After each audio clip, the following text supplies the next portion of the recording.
A ver si no se pega hoy. Buenos días. Continuando con la introducción al Nuevo Testamento. O sea, todo lo que se vio desde Génesis hasta antes de la llegada de Jesús fue solamente una preparación para la venida del Mesías. Hay gente que dice que entonces por eso el Antiguo Testamento no hay que leerlo. No, o sea, usted tiene que ver en el Antiguo Testamento un montón de información y sabiduría que hay para que aprendamos a hacer lo que ellos no hicieron. Aprendamos a no hacer lo que hicieron los judíos, que inclusive llegaron en su mayoría a rechazar al Señor, ¿verdad? Entonces, con el Nuevo Testamento comienza la historia del cristianismo, y esto es una gran noticia, no es simplemente historia. Comienza toda la transformación del mundo a través del Señor Jesús. Habíamos visto varias cosas ya de esta parte de la introducción, los libros que forman desde los Evangelios hasta Apocalipsis, que era una nueva alianza en Cristo Jesús. Hemos hablado de la Santa Cena, que ahí podemos ver el pan que se usaba en aquella época, que era el que todavía se vende para los que quieran. Es un pan muy simple que se vende en los supermercados, se llama pan pita o pan árabe. Los criterios para poder decidir si un libro pertenecía o no al canon del Nuevo Testamento, ya lo hemos visto también. Y aquí quería recalcar esto porque es algo importantísimo. Pónganle atención a esto. Dice: sabemos que la Sagrada Escritura, la Biblia, es la palabra de Dios. ¿Estamos de acuerdo? Es la palabra de Dios. ¿El Nuevo Testamento o el Antiguo Testamento? Todo, el Antiguo y el Nuevo son palabra de Dios. Ok. Pero la palabra de Dios, esa es la cosa impresionante, la palabra de Dios es una persona. Recuerda, en el principio era el verbo y el verbo era con Dios. ¿Quién era el verbo? Jesús. Entonces estas son las cosas que a uno, o sea, espiritualmente hay que tratar de entenderla y solo por fe uno las entiende. La palabra de Dios, toda la Biblia que tiene usted en sus manos, esa palabra de Dios es a la vez Jesús. Jesús es la palabra de Dios y la palabra de Dios es Jesús. Es algo espiritual, ¿verdad? Entonces dice, la palabra de Dios es una persona, es Jesucristo mismo, pues Él es el verbo encarnado, la palabra de Dios hecha carne. Él es Dios hecho hombre. Y esa palabra, el verbo de Dios, está en la Sagrada Escritura. Entonces, cuando tomamos la palabra de Dios, yo soy de la opinión que debe ser con respeto, porque estamos en presencia del mismo Señor Jesucristo. No es así nomás, como sale más de uno diciendo, ese es un libro más. No, no es un libro más, ese representa al Señor Jesucristo. Es el Señor Jesucristo mismo. Ok, vean aquí qué bonito. Aquí podemos ver a Jesús que en más de una oportunidad, al asistir a una sinagoga, tomó los pergaminos y los leyó. O sea, él mismo leyéndose a sí mismo. ¡Ah, qué raro! O sea, él es la palabra, y tomó los pergaminos y la leyó. Y más de una tuvo que salir corriendo porque dijo que en él se había cumplido, ¿vale? Porque no le creyeron. Ok, habíamos hablado de la situación político-religiosa en la época que vino Jesús. ¿Quién era el rey? No, Herodes el Grande, que era muy malo, nada más que les había contado que era muy buen ingeniero, ¿va? Pero para con lo demás era pésimo. ¿Era judío? Era idumeo. Mire cómo estudia. ¿Ah? Bien. Ok. Después vimos un poco de la historia de los hijos y todas las tortas que hicieron los hijos de Herodes, que ninguno de ellos fue un buen rey, todos fueron sanguinarios, hicieron más de una cosa. Ahora llegamos a ver la situación del pueblo judío. Cuando llega Jesús, ¿quiénes mandaban en Israel? Bueno, el punto de vista de los judíos, digamos el Sanedrín, los romanos habían invadido, y bueno, no invadidos, recuerda que lo habían invitado para hacerle una consulta, entraron y se quedaron, ¿ya? Los romanos eran los que mandaban en Israel, y los romanos tenían sus cosas, eran hasta cierto punto respetuosos, pero Dios guarde usted tratara de hacer algo en su contra, porque mataban a medio mundo. Eso sí, les metían impuestos a los países o las regiones que dominaban, le ponían impuestos, que ahí era uno de los apóstoles que recogía impuestos para dárselo a los romanos, por eso eran odiados. ¿Cómo se llamaban? Mateo. ¿Y cómo se llamaban los que hacían eso? Los recaudadores. Recaudadores de impuestos, pero tenían otro nombre también. Publicanos. Ok, entonces, hartos de la presencia de los romanos, los judíos le pedían a Dios que viniera el Mesías, el hijo de David, y como David había sido un rey, se imaginaban otro rey guerrero como David. Y cuando viene Jesús hablándoles de paz, no les hizo nada de gracia, ¿verdad? Porque él hablaba de amor, paz, perdonar al enemigo, amar al enemigo. Dice, ¿este qué está hablando? ¿Cómo vamos a amar a los romanos? ¿No? Habíamos visto cuáles eran los que los judíos se dividieron en varios grupos. ¿Cuáles eran los grupos en que estaban divididos los judíos? Fariseos, saduceos, escribas, aparte, los celotes, y los que eran más apegados a la palabra, que salieron huyendo de Jerusalén y se fueron al desierto. Estos eran los esenios. Aquí pueden ver una foto de cómo se vestían los fariseos. Era elegante, ¿verdad? Estaba bonito. Nada más que ahí. Desde ahí no pasaban, era solo formas, solo ropas y solo normas, solo ropaje y nada de corazón, ¿verdad? Sepulcros blanqueados. Pues está bonito, estaba elegante, vestirse así. Se ve más bonito el gordo Me gusta porque es muy morado. Ah, eso, seguro por eso me gustó a mí, porque era morado. Ok. Saduceos, celotes, esenios, publicanos eran los que cobraban los impuestos y que nadie los quería. Y los esenios, ahí podemos ver un esenio escondiendo en una vasija los pergaminos que eran, ellos los pasaban en limpio, los escondían en cuevas para proteger a las Santas Escrituras, el Antiguo Testamento, de las invasiones. Y cuando vieron que estaban los romanos destruyendo a Jerusalén, entonces ellos las metieron en cuevas. Y gracias a eso las encontramos en 1900, ¿qué? Encontramos los primeros pergaminos. 48. Ok. No, Claudio, parece que para establecer que un libro fuera auténtico, esta gente leían montones. Los esenios. Así. Sí. Y cuando encontraban unos 10.000 en la misma línea, era donde decían, esto es verdadero, y los otros, porque había gente que se ponía a hacer... Había muchos textos y los esenios filtraban, escogían todo y eran muy estrictos a la hora de... Porque ellos mismos lo escribieron, esos pergaminos escritos por ellos. Y entonces ellos solo pasaban lo que era estrictamente aceptado en el canon judío, ¿verdad?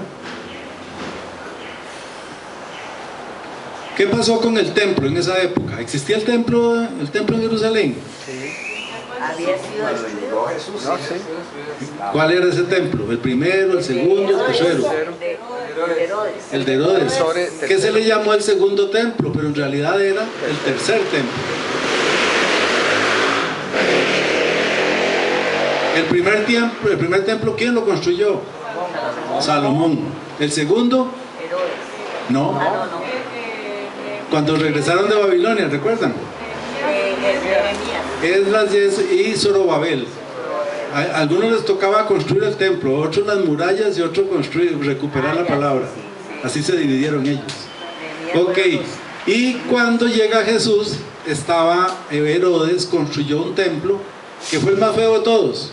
No, el más hermoso. Fue el más lindo de todos. Era increíble. Porque él, como le gustaba construir, y quería caerle bien a los judíos para que lo aceptaran como rey, porque él fue un rey impuesto por ¿quién? Los romanos lo pusieron a él de rey. Él era un gran político, se fue hasta Roma y le lavaba el coco a los emperadores romanos y les construía, por ejemplo, le construyó un puerto en Israel que se llamaba Cesarea Marítima, dedicada a César, por eso se llamaba Cesarea. Entonces él con eso les caía bien, y entonces los romanos lo mantuvieron. Por otro lado, ese templo, ¿cuándo fue destruido? En el año 70. En el año 70 después de Cristo fue destruido por los romanos. Para los que tengan el placer de viajar a la ciudad eterna que se llama Roma, en Italia, es increíble, yo no sabía, hasta en el último viaje pude ir. Existe el Arco de Tito, es el original, construido cuando Tito regresó, después de destruir Jerusalén, regresó a Roma con los ejércitos y desfiló con la menorá. ¿Saben qué es la menorá? Ese candelabro muy lindo que estaba en el templo. Todo eso lo saquearon, ¿sí? El que tiene varios brazos, el candelabro. Y ahí está, en el Arco de Tito, ustedes ven el relieve donde vienen con la menorá. Es una comprobación histórica de la destrucción de Jerusalén. En este momento usted puede ir y ver, y es el original de cuando Tito entró a Roma. Esa celebración. Ese Tito no es el del libro de la palabra. No, no. Ah, no, es el emperador y el general que destruyó. General romano. Ok, los samaritanos, por otro lado, habían construido otro templo en Samaria, en el monte Garizim, que es otro templo que, recuerden que los samaritanos y los judíos estaban separados, entonces ellos construyeron su propio templo. Ahora viene lo extraordinario, las cosas que se nos salen de la mente. ¿Qué hizo Jesús? Después de ese templo maravilloso, él profetiza que va a ser destruido. Que lo destruye y en 3 días será reconstruido. Y él dice que lo destruye y en 3 días va a ser reconstruido, cuando él resucita. Pero ¿a dónde está el templo ahora de Jesús? Aquí está con nosotros. Y esa es la gran transformación de la doctrina de Jesús. Ya no se necesita un templo de piedra, sino que tenemos un templo de carne. Por eso es que nosotros tenemos que respetar también nuestro cuerpo, porque nuestro cuerpo es templo del Espíritu Santo. Una vez oí en un entierro que decían que había que hacerle honores al cuerpo porque había sido templo del Espíritu Santo. Nunca había oído eso y suena interesante, ¿verdad? Había sido templo del Espíritu Santo. Si usted es creyente, usted es templo del Espíritu Santo. Ya entiendo. ¿Ah? Sí, pero fue templo. Entonces, ahora, la idea es que, digamos, no es lo mismo que se muera un ateo que un cristiano, ¿no? El del ateo nunca fue templo. El ateo nunca fue templo del Espíritu Santo. Ok. Aquí pueden ver, vean qué enorme era el templo de Jerusalén. Este es el de Herodes. Y allá al fondo, aquí pueden ver, esta se llama la Torre Antonia. Ahí era donde estaban los militares romanos. Y ahí ellos dominaban todo, ¿verdad? Esto estaba dividido en partes, habían plazas, y de esto no quedó nada. En el año 70 todo esto fue arrasado. Y lo único que quedó fue parte del muro de retención, que es lo que llamamos ahora el muro de los lamentos. Es lo único que quedó. Lo demás fue destruido. Imagínense, alguna obra tan linda. Pero los romanos, cuando se rebelaron los judíos, ellos no tenían, bueno, con nadie, no tenían compasión. Si se rebelaban, los borraban todo.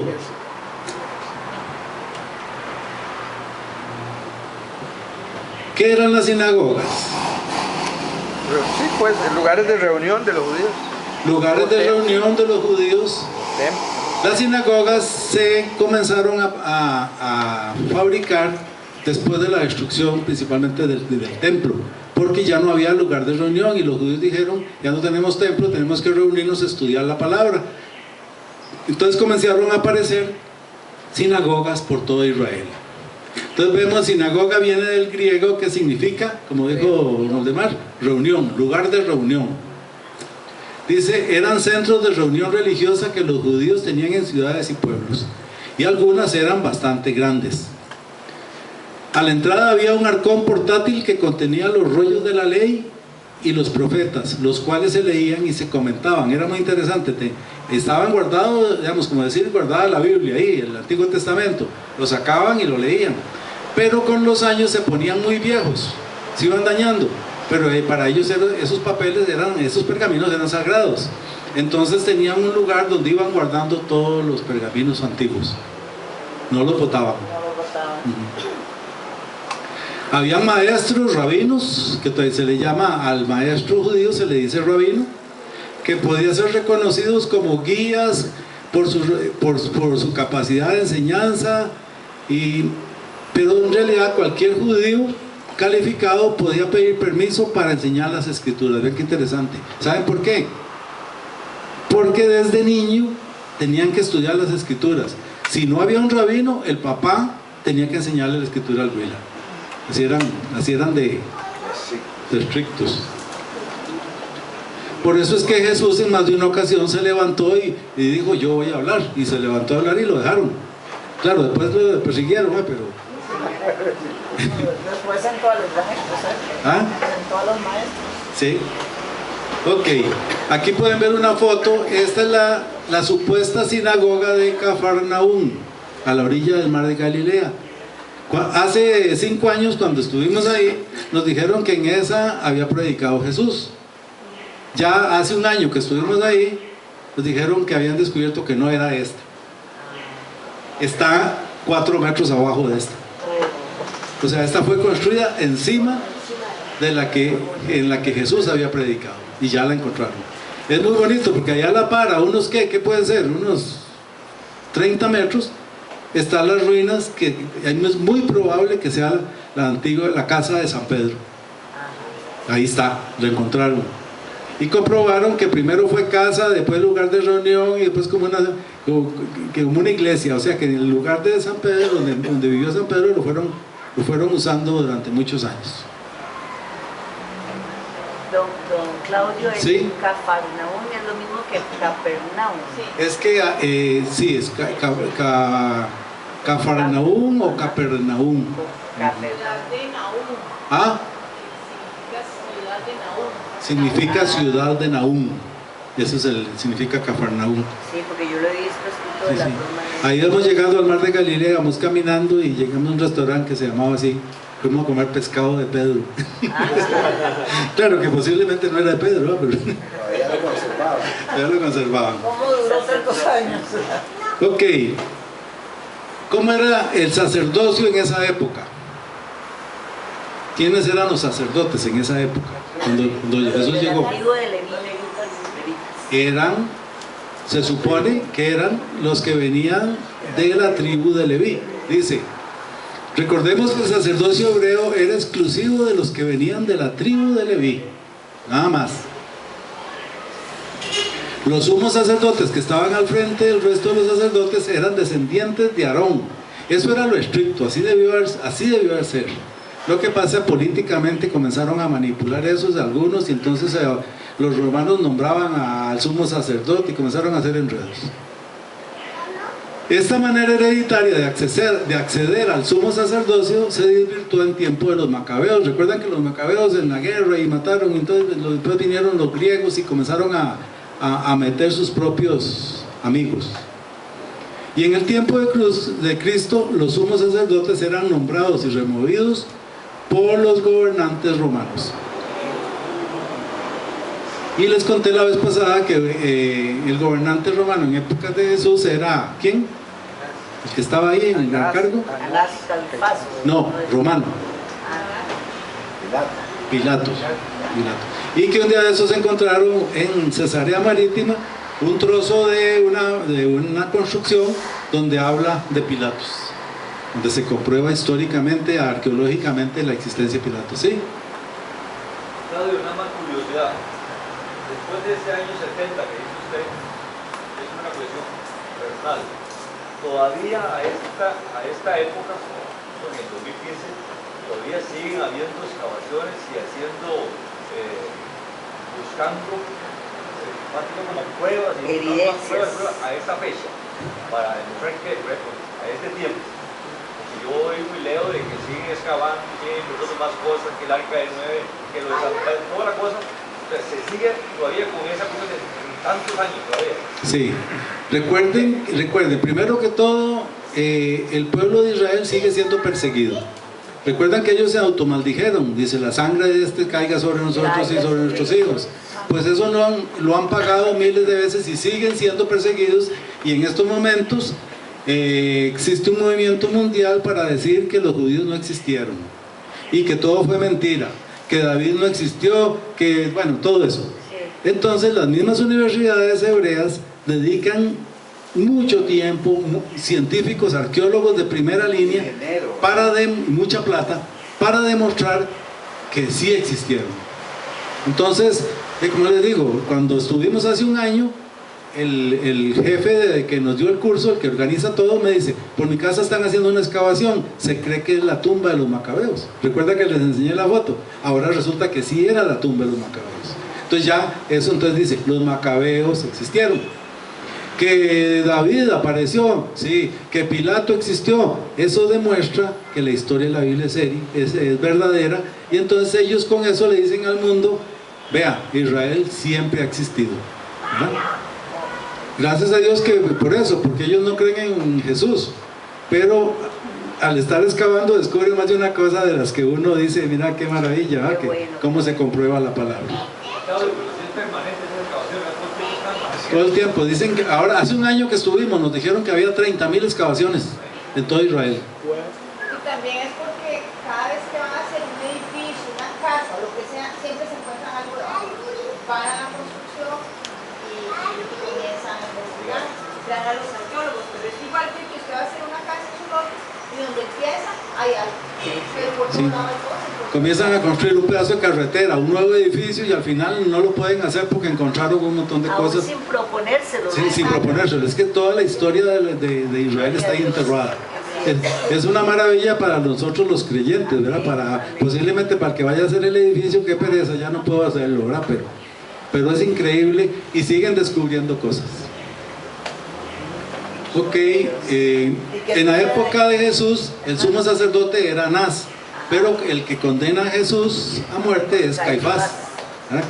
Que era familiar. Dice, Anás fue haciendo pasar a sus 5 hijos y después a su yerno Caifás, que fue el que mató a Jesús. ¿No le han hecho así?